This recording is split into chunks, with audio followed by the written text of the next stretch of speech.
Hey guys, it's me, Soso.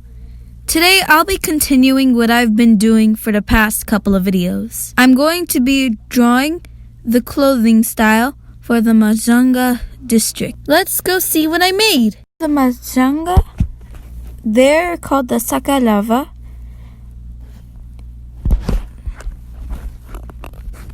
The female clothing style is they wear a t-shirt and they have lamba huani, which is a patterned lamba, cover above them, and they have two of them, one around them and one either covering their head or being slung to the side. Their hair is braided very tightly to the scalp and then put into 4 large buns. On their faces, if they have time, they use matswani, a tree bark powder. Tree bark powder keeps faces smooth and is the equivalent of sunscreen or makeup.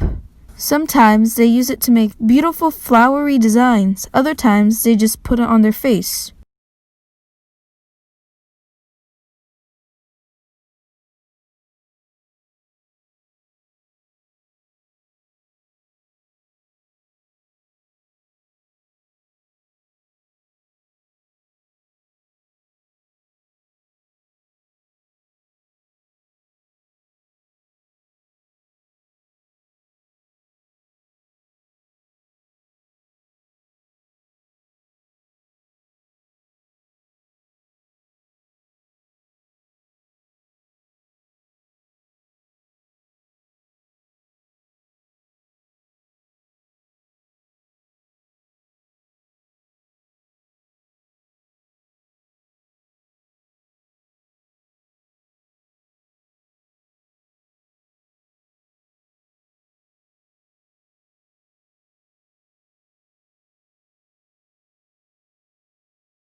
After a bit of drawing, this is what I made. That's all, guys. Don't forget to like this video, subscribe, and hit that notification bell for more upcoming videos. Also, you can find all my finished pieces more on my Instagram. Go check me out on Soso Digital Art. Thanks for watching. Bye!